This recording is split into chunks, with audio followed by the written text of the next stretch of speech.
10 बड़ी खबरों को देखा, अब आगे बढ़ेंगे। अंतर्राष्ट्रीय जगत की बड़ी खबरों से आपको अवगत कराएंगे और मेरे पीछे बड़ी स्क्रीन आपको दिखाते हैं। अब बड़ी स्क्रीन में आपको ये खबर के साथ, जी हां, पुतिन ने की भारत की तारीफ। और पुतिन ने क्या कुछ कह डाला, उन्होंने बोला भारत में पैसा लगाओ।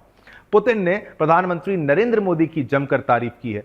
दरअसल रूस के आयात प्रतिस्थापन कार्यक्रम और नई दिल्ली की मेक इन इंडिया पहल के बीच समानताएं दर्शाते हुए पुतिन ने कहा कि मॉस्को भारत में विनिर्माण परिचालन स्थापित करने का इच्छुक है। रूसी राष्ट्रपति व्लादिमीर पुतिन ने प्रधानमंत्री नरेंद्र मोदी की प्रशंसा करते हुए कहा कि देश की भारत प्रथम नीति और मेक इन इंडिया पहल नई दिल्ली की आर्थिक वृद्धि और वैश्विक स्थिति के लिए मुख्य उत्प्रेरक है। उन्होंने छोटे और मध्यम आकार के उद्यमों के लिए स्थिर स्थिति को बढ़ावा देने के लिए भारत सरकार की भी प्रशंसा की। पुतिन ने विशेष रूप से मोदी की आर्थिक पहल की सराहना की, जिसमें मेक इन इंडिया कार्यक्रम पर विशेष जोर दिया गया है, जो उद्यमिता को बढ़ावा देने में सहायक रहा है। तस्वीरें भी आपको कुछ पलों में दिखाएंगे। हम भारत में अपना विनिर्माण परिचालन स्थापित करने के लिए भी तैयार हैं। प्रधानमंत्री नरेंद्र मोदी के नेतृत्व में भारत सरकार भारत को पहले स्थान पर रखने की नीति से प्रेरित होकर स्थिर स्थितियां बना रही है। रूसी राष्ट्रपति ने एसएमई के विस्तार को समर्थन देने के लिए ब्रिक्स देशों के बीच अधिक सहयोग का आग्रह किया और सदस्य देशों से वर्ष 2025 में ब्राजील में होने वाले आगामी शिखर सम्मेलन में सहयोग के लिए प्रमुख क्षेत्रों को निर्धारित करने का आग्रह भी किया। पुतिन ने कहा, मैं अपने ब्रिक्स सहयोगियों से सहयोग के प्रमुख क्षेत्रों में मौजूदा स्थिति का मूल्यांकन करने का आग्रह करता हूं और हम निश्चित रूप से इसे अपने ब्राजीलियाई समकक्षों के ध्यान में लाएंगे, जो अगले साल ब्रिक्स का नेतृत्व करेंगे। तो ये तारीफ का दौर भी चला है। आपको बता दूं कि भाई पुतिन ने भारत में निवेश की तारीफ की है, निवेश की संभावनाओं पर जताया है कि भाई भारत में अगर निवेश किया जाएगा तो लाभ होगा। तारीफों के पुल लगातार पुतिन की तरफ से बांधे जा रहे हैं नरेंद्र मोदी जी के लिए। चर्चा भी करेंगे, हमारे साथ मेहमान भी जुड़ेंगे। संजीव श्रीवास्तव जी भी हमारे साथ इस वक्त फोन लाइन पर लाइव जो है वो कुछ ही पलों में जुड़ेंगे। संजीव जी, अगर आपको मेरी आवाज सुनाई दे रही है, क्या कहेंगे इस बढ़ते अच्छे रिश्ते के बारे में? क्योंकि बीच में चाइना वाला एंगल जब आया था तब भी आपने समझा, लेकिन अब आप क्या कहेंगे? अब जो ये डेवलपमेंट हो रही है कि भाई भारत खड़े होके जहां भी मौका मिलता है, जहां यूक्रेन के पक्ष की बात कहनी है यूक्रेन के पक्ष की बात कहता है, जहां भारत के पक्ष की बात करनी है भारत की रूस के साथ भी है, लेकिन रूस को आईना दिखाने की ताकत भी रखता है, बिल्कुल एक मित्र देश के नाते। मतलब जहां सख्त होना है सख्त है, जहां नर्म होना है वहां नर्म है। लेकिन अब पुतिन की भी तारीफ, बीच में थोड़ा डाउट होता है कि भाई डिप्लोमेसी किस ओर जा रही है, लेकिन अब आप इन फैसलों के बारे में, इन स्टेटमेंट्स के बारे में क्या कहेंगे? देखिए, राष्ट्रपति पुतिन भारत के प्रधानमंत्री श्री नरेंद्र मोदी की समय समय पर तारीफ करते रहे हैं और उनके वो जो विजन से और उनका जो एक बहुत ही रिस्पॉन्सिबल तरीका पूरे कूटनीति को और भारत के निर्माण को लेकर के है, उसका वो जाहिर है कि बहुत उसके प्रशंसक हैं। और भारत और रशिया के बीच के अगर संबंधों की बात करें तो ये जो संबंध है जिसे हम special and privileged strategic partnership कहते हैं, और ये संबंध विश्वास के ऊपर आधारित है, ये संबंध टाइम टेस्टेड है और जाहिर है कि ये जो रिश्तों की गहराई है वो दोनों ही देशों के नेताओं के बयानों में झलकती है।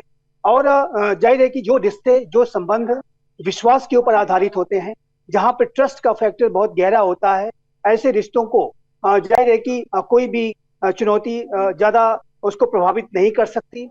विश्व में अनेक परिवर्तन अवश्य हो रहे हैं, विश्व में अनेक परिवर्तन अवश्य हो रहे हैं, लेकिन जाहिर है कि इन परिवर्तनों का भारत और रशिया के रिश्तों पर कोई नकारात्मक प्रभाव नहीं पड़ा है। रादर यूक्रेन के युद्ध के बाद तो भारत और रशिया के जो रिश्ते हैं वो और कहीं ज्यादा गहरे हो गए हैं। भारत ने रशिया से अपने ऑयल का जो इंपोर्ट है वो मल्टीफोल्ड कर लिया है, फर्टिलाइजर्स का इंपोर्ट मल्टीफोल्ड कर लिया है। और भारत और रशिया की जो रिश्तों की जो गहराई है, जैसा कि मैंने कहा कि एक टाइम टेस्टेड रिलेशनशिप है, और जब कभी भी चुनौतियां आती हैं तो ये जो संबंध है वो और अधिक प्रगाढ़ और गहरे होकर के सामने आते हैं। इस बार रशिया यूक्रेन के संकट के दौरान भी ये दिखा है कि भारत और रशिया इस संकटकालीन स्थिति में, जबकि रशिया इतने बड़े संकट को झेल रहा था, बड़े सैंक्शंस लग रहे थे, भारत उसके साथ और अधिक क्लोज जाकर के खड़ा हो गया और ये इन संबंधों की गहराई को ही दर्शाता है। बिल्कुल श्रीवास्तव जी, चलिए श्रीवास्तव जी आप हमारे साथ बने रहिए। अब अगले मुद्दे की ओर भी रुख करने का प्रयास करते हैं। चलिए श्रीवास्तव जी से और पूछेंगे। अब अगला मुद्दा जी, मैं अपने पीछे जो हमारी जो बैकग्राउंड है उसको भी थोड़े पलों में चेंज करेंगे और अब इलॉन मस्क की कुछ पलों में हम बात करने की कोशिश करेंगे, क्योंकि आपको बता दूं कुछ ना कुछ इलॉन मस्क ऐसा करते हैं, नया कंटेंट दुनिया को देते रहते हैं, कोई मसाला देते रहते हैं कि भाई लोग देखें, प्रसन्न हों, और हर कोई जानना चाहता है कि उनकी निजी जिंदगी में क्या कुछ हो रहा है। तो आपको बताएं, इलॉन मस्क कैपिटल हिल में उस समय सुर्खियों में रहे जब वो सीनेट नेता जॉन थ्यून से मिलने के लिए अपने 4 साल के बेटे, सोचिए 4 साल के बेटे को कंधे पर लेकर वॉशिंगटन डीसी की कैपिटल बिल्डिंग पहुंचे थे। सरकारी दक्षता विभाग यानी DOGE की योजनाओं के लिए सांसदों से मुलाकात के दौरान इलॉन मस्क अपने 4 साल के बेटे, अब उनका नाम तो ठीक है कोई नहीं, अपने साथ उनको लेके गए और कैपिटल हिल में वहां पर गए थे। XII उनका नाम जो है, वो नाम भी उन्होंने थोड़ा अलग तरीके से रखा हुआ है। और जब इलॉन सेनेट में थे तो लिटिल एक्स को अपने पिता के कंधों पर देखा गया था। ये देखिए ये तस्वीरें, ये बाप बेटा एक साथ जा रहे हैं और ये बिल्कुल पारिवारिक माहौल है। देखिए बच्चे को कंधे पर, और ये वीडियो वायरल हो चुकी है इसलिए आपको ये खबर भी हम दिखा रहे हैं। लिटिल एक्स को, यानी कुछ लोग तो ये भी कहते हैं कि ट्विटर का नाम अपने बेटे के नाम पर रखा था क्या आपने, तो ये लिटिल एक्स को अपने पिता के कंधों पर देखा, वहां पर गया था। बेटे एक्स को कंधे पर बिठाए इलॉन मस्क की कई तस्वीरें सोशल मीडिया पर वायरल हो चुकी हैं। इलॉन मस्क की बोरिंग कंपनी अब डॉग कॉइन क्रिप्टो करेंसी स्वीकार करती है। मस्क को नवनिर्वाचित राष्ट्रपति ट्रंप ने नए DOG department of government efficiency के नेतृत्व के लिए चुना गया है। विवेक रामास्वामी $6.5 ट्रिलियन के खर्च में कटौती के लिए मस्क के साथ काम करेंगे। 6.5 ट्रिलियन, ये बहुत बड़ा आंकड़ा है डॉलर के हिसाब से देखा जाए। और दोनों अगले प्रशासन के कार्यभार संभालने से पहले सांसदों के साथ अपने योजनाओं पर चर्चा करने के लिए कैपिटल हिल में मिले। बता दें कि ट्रंप ने इन 2 बड़े व्यवसायियों को अपने सरकारी कार्यकुशलता विभाग का प्रमुख नियुक्त किया है, जिसका काम संघीय कर्मचारियों को नौकरी से निकालना, सरकारी कार्यक्रमों में कटौती करना और संघीय विनियमों को कटौती करना, जो गलतियां उनको सुधारना है। बेसिकली ये है। ये सब व्हाइट हाउस में दूसरे कार्यकाल के लिए उनके अमेरिका बचाओ एजेंडा यानी सेव अमेरिका अगेन यानी एजेंडा के तौर पर वो काम कर रहे हैं। मस्क और रामास्वामी ने कहा है कि वे व्हाइट हाउस के प्रबंधन और बजट कार्यालय के साथ मिलकर काम करने की योजना बना रहे हैं, जिसका नेतृत्व ट्रंप के नामित रस वॉट कर रहे हैं। संजीव श्रीवास्तव जी, अमेरिका में अब क्या मशहूर लोग सरकार चलाएंगे, ये इशारा इसी ओर है, और इलॉन मस्क ने जो योगदान दिया ट्रंप के लिए उसका इनाम मिल रहा है उनको। श्रीवास्तव जी देखिए शिवम जी, इनाम तो अवश्य मिल रहा है, लेकिन एलॉन मस्क स्वयं में ही अमेरिका के लिए और ट्रंप प्रशासन के लिए एक बड़े एसेट साबित होने जा रहे हैं। कैंपेन ट्रेल के दौरान भी अपने ट्विटर हैंडल एक्स के माध्यम से उन्होंने जिस तरीके का सपोर्ट डोनाल्ड ट्रंप के लिए जनरेट किया, वो अपने आप में उन्होंने एक बड़ा कंट्रीब्यूशन किया है। और एलॉन मस्क के बारे में एक बात मैं कहना चाहता हूं कि वो एक विजनरी लीडर हैं, एक ऐसे नेता हैं जो कि उद्योग के क्षेत्र में जाहिर है कि उन्होंने अपनी बड़ी पहचान बनाई है। स्पेस एक्स हो और इलेक्ट्रॉनिक जो कार्स हैं उस क्षेत्र में जाहिर है कि उन्होंने एक बड़ा योगदान दिया है। और जिस तरीके की ये तस्वीर आप दिखा रहे हैं, मेरा ऐसा मानना है कि इस तस्वीर के माध्यम से भी इलॉन मस्क एक मैसेज देने की कोशिश कर रहे हैं कि वो आने वाले भविष्य के लिए और आने वाले नेक्स्ट जनरेशन के लिए जो अपना जो बेस्ट कंट्रीब्यूशन है वो अमेरिका के लिए वो करेंगे। और डोज जो कि आपने बताया कि एक जो एजेंसी बनी है, उसमें वो एक बड़ी जो कटौती के लिए कार्य करने जा रहे हैं। यूनाइटेड स्टेट्स ऑफ अमेरिका के गवर्नेंस रिफॉर्म्स के लिए जो वहां पर डीप स्टेट के जो चैलेंजेस होते हैं उसको भी एड्रेस करने के लिए एलॉन मस्क अपनी भूमिका निभाएंगे, और उसमें उनकी सहयोगी विवेक जो उनके साथ आप देख रहे हैं वो भी उसमें अपना कंट्रीब्यूशन करेंगे। तो Elon Musk Donald Trump administration के लिए एक बड़े एसेट साबित होने जा रहे हैं। एक बड़ी जो है उनके लिए। आपने जो मुख्य बात कही ना श्रीवास्तव जी, वो मुझे बहुत अच्छी लगी, जो आपने कहा कि भाई ये आने वाले भविष्य के लिए ये एक इशारा है, क्योंकि इतना बड़ा आदमी जब कुछ करता है तो बहुत उसका मीनिंग होता है और वो संदेश ही दिया गया। वरना कहाँ अपने बेटे को ले जाकर, ठीक है अपना बेटा है, हर पिता को अपने पुत्र से प्यार होता है, बच्चों से प्यार होता है, लेकिन ये उस जगह ले जाना, बिल्कुल आपकी बात बिल्कुल सही है।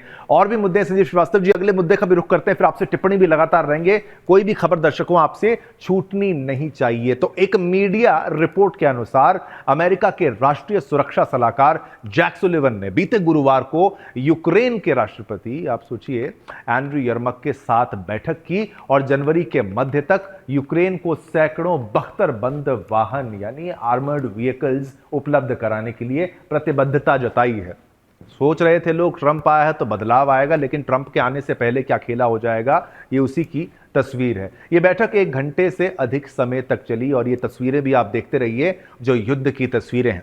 ये बैठक 1 घंटे से अधिक तक चली, जिसमें बाइडेन के वरिष्ठ सहयोगी ने ट्रंप के उद्घाटन से 1 महीने पहले यानी उनके आने से 1 महीने पहले यूक्रेन को बड़े पैमाने पर सैन्य सहायता देने की कसम खाई है। यूक्रेन के राष्ट्रपति वोलोडिमीर ज़ेलेंस्की ने कहा है कि उनका देश रूस के साथ युद्ध में जनशक्ति की चुनौती का सामना कर रहा है और बाइडेन प्रशासन के पास इसका भी समाधान है। संयुक्त राज्य अमेरिका ने यूक्रेनी क्षेत्र के बाहर स्थानों पर नए सैनिकों को प्रशिक्षित करने की पेशकश की है। यह खबर यूक्रेन को लगभग अंतिम रूप दिए गए 20 यानी लास्ट टाइम जो $20 अरब के ऋण के साथ आई है, जो स्थिर रूसी संप्रभु संपत्तियों के मुनाफे की समर्थन करते। चलिए ये बात तो मैं आपको बता रहा हूं श्रीवास्तव जी, मुख्य मुद्दा यह है कि भाई जब तक ट्रंप नहीं आ जाता उससे पहले क्या ये कुछ करके जाना चाहते हैं क्या? भाई इतनी सहायता अगर देते जाओगे आप यूक्रेन को और रूस के खिलाफ भड़काते जाओगे, चाहे आर्थिक सहायता, चाहे हथियारों की सहायता, चाहे फिर डिप्लोमेसी के लेवल पर, ये खतरनाक नहीं होता जा रहा है? क्योंकि रूस तो वहां पर न्यूक्लियर बटन दबाने के लिए तैयार पुतिन बैठा है, इशारे कर रहा है। ये क्या जाने से पहले का ट्रांजिशन में कुछ खेला होगा क्या? नहीं, देखिए मेरा ऐसा मानना है कि मेरे असेसमेंट के मुताबिक जो ट्रंप प्रशासन के दौरान रशिया और यूक्रेन के बीच में जो बातचीत की प्रक्रिया शुरू होने की जो प्रबल संभावना दिखाई दे रही है, और ऐसे में इस बात की भी संभावना हो सकती है कि आने वाला जो ट्रंप प्रशासन है वो यूक्रेन को दी जाने वाली सैनिक और आर्थिक मदद में कटौती करे और इस माध्यम से वो ज़ेलेंस्की के ऊपर दबाव बनाने की कोशिश करे कि आप रशिया से बातचीत करो, और ऐसा इस बात की प्रबल संभावना दिखाई देती है। तो ऐसे में बाइडेन प्रशासन का ये अप्रोच ये है कि यूक्रेन के पास इतने एम्यूनिशन होने चाहिए, इतने हथियार होने चाहिए, इतने डिफेंस इक्विपमेंट्स होने चाहिए कि यदि कोई ऐसा लल पीरियड आता है कि जिसमें कि ट्रंप प्रशासन उनको सैनिक और आर्थिक मदद कम करता है, तो ऐसे में भी यूक्रेन अपने आप को सस्टेन करके रख सके। और मेरा ऐसा मानना है कि जब ट्रंप प्रशासन की शुरुआत होगी तो राष्ट्रपति ट्रंप इस बात को पुश करेंगे कि यूक्रेन और रशिया आपस में बातचीत करें, और ये बातचीत की प्रक्रिया शुरू हो सकती है। और यदि यूक्रेन इसमें कोई रेसिस्टेंस करता है तो ट्रंप प्रशासन लेकिन ये बात आपकी बिल्कुल संजीव श्रीवास्तव जी सही है कि भाई इस लेवल पर छोड़ के जाना, कि भाई वो पूरी तरीके से यूक्रेन को खराब हालत में नहीं छोड़ के जाना, इतना उनको जो है सक्षम रखेंगे कि भाई अपने पास इतना हथियार असला बारूद रखें कि भाई इक्वल टर्म्स पे टेबल पे बातचीत हो, ऐसा नहीं कि भाई झुक के बातचीत करनी पड़े। 2 दिसंबर को अमेरिका ने यूक्रेन के लिए $725 मिलियन के लिए नए सैन्य सहायता पैकेज की घोषणा की है। छोटा पुलवामा हमले के मास्टरमाइंड और आतंकवादी मसूद अजहर ने 20 साल में पहला संबोधन दिया है, जिसमें उसने भारत के खिलाफ अभियान फिर से शुरू करने का संकल्प लिया है। मुंगेरी लाल के सपने हैं, देखने दो, कोई नहीं। मसूद अजहर ने कहा, मुझे शर्म आती है कि प्रधानमंत्री मोदी जैसा कमजोर व्यक्ति हमें चुनौती देता है, ये जहर उगल रहा है ये आतंकवादी, या चूहे जैसा प्रधानमंत्री बेंजामिन नेतन्याहू हमारी कब्रों पर नाचता है। ये अंदर इनकी जो आग है ना, ये बाहर आ रही है। आगे उसने कहा, मुझे बताओ क्या ऐसे 300 लोग भी नहीं हैं जो मेरी बाबरी मस्जिद को दोबारा हासिल करने के लिए लड़ सकें। मैं चाहूंगा मैं क्लोज फ्रेम में आप लीजिए, देखिए जैश-ए मोहम्मद प्रमुख जो मौलाना मसूद अजहर, जो 2001 के भारतीय संसद हमले और 2019 के पुलवामा हमले के पीछे का मास्टरमाइंड है, ने 20 सालों में अपना पहला सार्वजनिक भाषण दिया है। एक मीडिया रिपोर्ट के अनुसार आधारित आतंकवादी संगठन के भाषण में आतंकवादी अजहर ने वैश्विक इस्लामी व्यवस्था स्थापित करने के लिए भारत और इजराइल को लक्षित जिहादी अभियानों को फिर से शुरू करने की कसम खाई है। जैश ने पते के समय या स्थान का खुलासा तो नहीं किया है। भाषण में अजहर ने भारत को चुनौती देते हुए कहा कि तुम्हारी मौत आ रही है। आगे उसने गैर मुस्लिम्स को टारगेट करते हुए कहा कि भयभीत शासक को जो है, उन्होंने अपनी बात कही, जिहाद में विश्वास नहीं करते हैं, उन्होंने हमें कश्मीर, फिलिस्तीन और अन्य मुस्लिम भूमि में हार का कारण बना दिया है। एक छोटे से ग्राफिक्स भी आपको दिखाएंगे। उन्होंने कहा कि वे कहते हैं कि कुछ भी नहीं बदल सकता और अमेरिका दुनिया पर राज करेगा। आगे कहा कि जो उनकी धार्मिक पुस्तक है, कुरान के अनुसार चीज़ें बदलने में 309 साल लग सकते हैं। वो आतंकवादी यही नहीं रुका, उसने प्रधानमंत्री मोदी जी और प्रधानमंत्री बेंजामिन नेतन्याहू पर भी निशाना साधा और कहा, मुझे शर्म आती है कि पीएम मोदी जैसा कमजोर व्यक्ति, जो कि हमने आपको पहले बताया, वो बैठा है और बेंजामिन नेतन्याहू पर भी हमला उसने बोला। तो ये है पुलवामा हमले के मास्टरमाइंड, कर्ता धर्ता के फिर से जहरीले बोल जो आपको हमने दिखा, और ग्राफिक्स के माध्यम से जानकारी भाई क्या क्या इसने किया है, किस किस हमले में ये शामिल था, जिम्मेदारी इसी की थी, यही हाई कमांड आप समझिए, सब कुछ करता धरता यही था। अब आगे दीजिए, समय इतनी अनुमति देता है आपके साथ संवाद करने की, ये बात करने का मन तो बहुत कुछ था, लेकिन अब इतना ही। लेकिन छोटा सा ब्रेक ले रहे हैं, जा कहीं नहीं रहे हैं, ब्रेक के उस पार फटाफट अंदाज में आपके लिए जिहाद से जुड़ी बड़ी बड़ी खबरें इंतजार कर रही हैं, बस छोटा सा ब्रेक।